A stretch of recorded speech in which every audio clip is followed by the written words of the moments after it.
করবো এবার। বধ করার আগে সব টাকাগুলো আগে শোধ কর, তারপরে বধ করবি। তোকে যে ব্যালেন্স ভরে দিয়েছি, মরতে গিয়ে ফুচকা খাইয়েছি, সব দিয়ে দেওয়া হবে, সময় মতো সব পেয়ে যাবে। আগে তো তোকে বধ করি। নেলপালিশের টাকাটা এখনো মেটানো হয়নি। হ্যাঁ নিশ্চয়ই দেওয়া হবে, সব পেয়ে যাবি, একটু ধৈর্য ধর, সব পেয়ে যাবি। মরতে ইলেকট্রিকের বিলও তো আমি দিয়েছি। আমি যে এত সব জগৎ জননী, আমি সবাইকে দেখছি, সব জীব জন্তু পশু পাখি মানুষদের সবাইকে।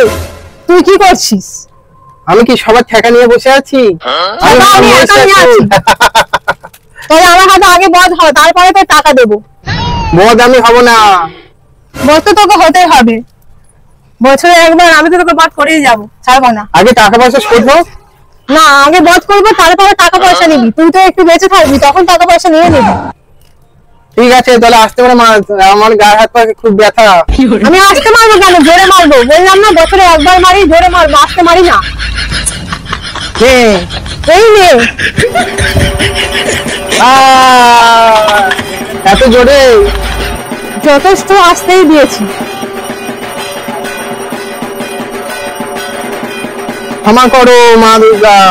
হ্যাঁ, তোকে এইভাবে প্রতি বছর আমার সাথে আসতে হবে, আর তোর পুজো আমার সাথে হবে মর্তে। আমার মিষ্টি হলে বেশি বেশি পাই। আমার ভক্তরা নিশ্চয়ই তোকে অনেক মিষ্টি দেবে। ঠিক আছে। আমার সিংহ এসে গেছে, দেখ।